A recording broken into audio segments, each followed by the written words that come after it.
حج کے پہلے دن جب لاکھوں مسلمان مینا کی جانب سفر شروع کرتے ہیں تو مکہ کی خواتین مسجد الحرام کا رخ کرتی ہیں۔ یہ ان کی کافی پرانی روایت ہے جو گزشتہ برس کرونا وبا کی وجہ سے متاثر ہوئی۔ عرب نیوز کے مطابق اسلامی کیلنڈر میں یوم عرفات کو مقدس ترین دن کا درجہ حاصل ہے۔ یہ دن نماز اور مسلمانوں کی یگانگت کے اظہار کے لیے مختص ہے۔ اسی دن کے ساتھ اہل مکہ کی یہ صدیوں پرانی روایت جڑی ہوئی ہے۔ جب لاکھوں زائرین حج عرفات پہاڑ کی جانب نکل پڑتے ہیں تو پیچھے مکہ خاص طور پر مسجد الحرام میں خاموشی سی چھا جاتی ہے۔ محض چند گھنٹوں میں کعبہ کے گرد بنے مطاف میں جہاں ایک وقت میں لاکھوں افراد موجود ہوتے ہیں ان کی جگہ خواتین آ جاتی ہیں۔ اس دن کو یوم الخلیف کہا جاتا ہے جو خالی ہونے کے معنی میں استعمال ہوتا ہے۔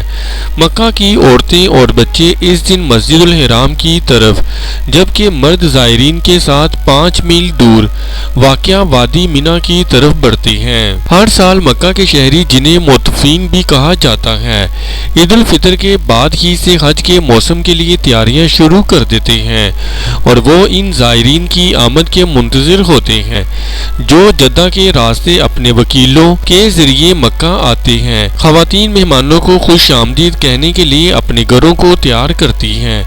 مہمان زائرین ان گھروں میں اپنے مطوف کے ساتھ معاہدے کے مطابق قیام کرتے ہیں۔ حج سے متعلق امور میں مختص اور ایک مطوفہ فاتن حسین نے عرب نیوز کو بتایا کہ زائر اور مطوف کے درمیان یہ رشتہ انتہائی مستحکم اور مالی مفادات سے ماورا ہوتا ہے۔ یہ رشتہ انسانی، روحانی اور مذہبی بنیادوں پر قائم ہے۔ یہ عمل معتکفین کی پہلی نسل سے اگلی نسلوں کو منتقل ہوتا رہا ہے اور یہ لوگ زائرین کی خدمت اور دیکھ بھال کو سعادت سمجھتے ہیں۔ ماہ ذی الحج کے 8ویں دن شہر کے مرد، بوڑھے اور جوان زائرین کے لیے کھانا، خیمے اور دیگر ضروری سامان جمع کرتے ہیں اور حاجیوں کی مسجد الحرام سے مینا تک رہنمائی کرتے ہیں۔ فاتن حسین کے مطابق مطوف کے بیٹے اور بعض اوقات بیٹیاں بھی زائرین کے قافلوں کے ساتھ ساتھ چلتی ہیں تاکہ حج کرنے والی خواتین کی مدد کی جا سکے اور یہ یقینی بنایا جائے کہ کوئی بھی زائر اپنے گروپ سے بچھڑنے نہ پائے۔ کورونا کی وجہ سے مسجد الحرام کی بندش سے پہلے تک مکہ کی خواتین اپنا کھانا پانی ساتھ لے کر اپنی سہیلیوں اور عزیزوں کے ہمراہ مسجد الحرام کا رخ کیا کرتی تھیں اور شام کو افطار کا اہتمام بھی وہیں کیا جاتا تھا۔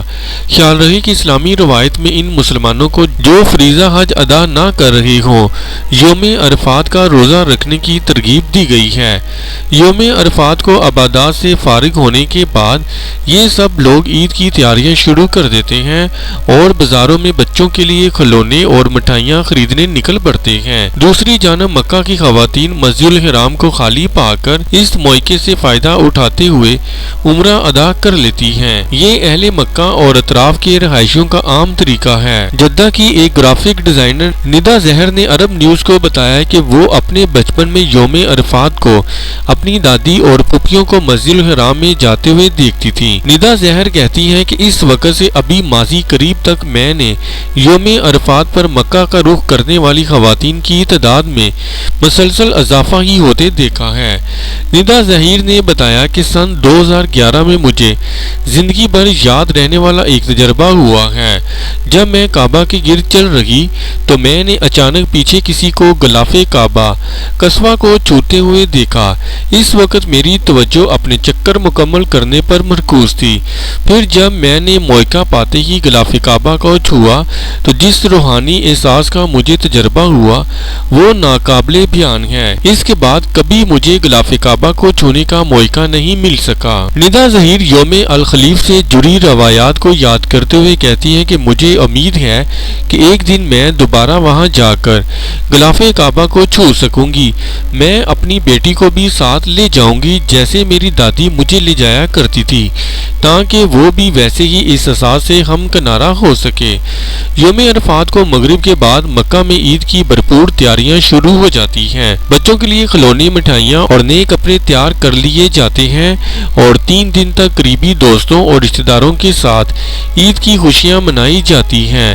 ندا حسین نے بتایا کہ 19ویں صدی میں حج کے لیے آنے والی ریاست بھوپال کی ایک شہزادی نے اپنے مکہ میں قیام اور وہاں کی خواتین کے ساتھ گزرے خوبصورت لمحات کا ذکر کیا ہے۔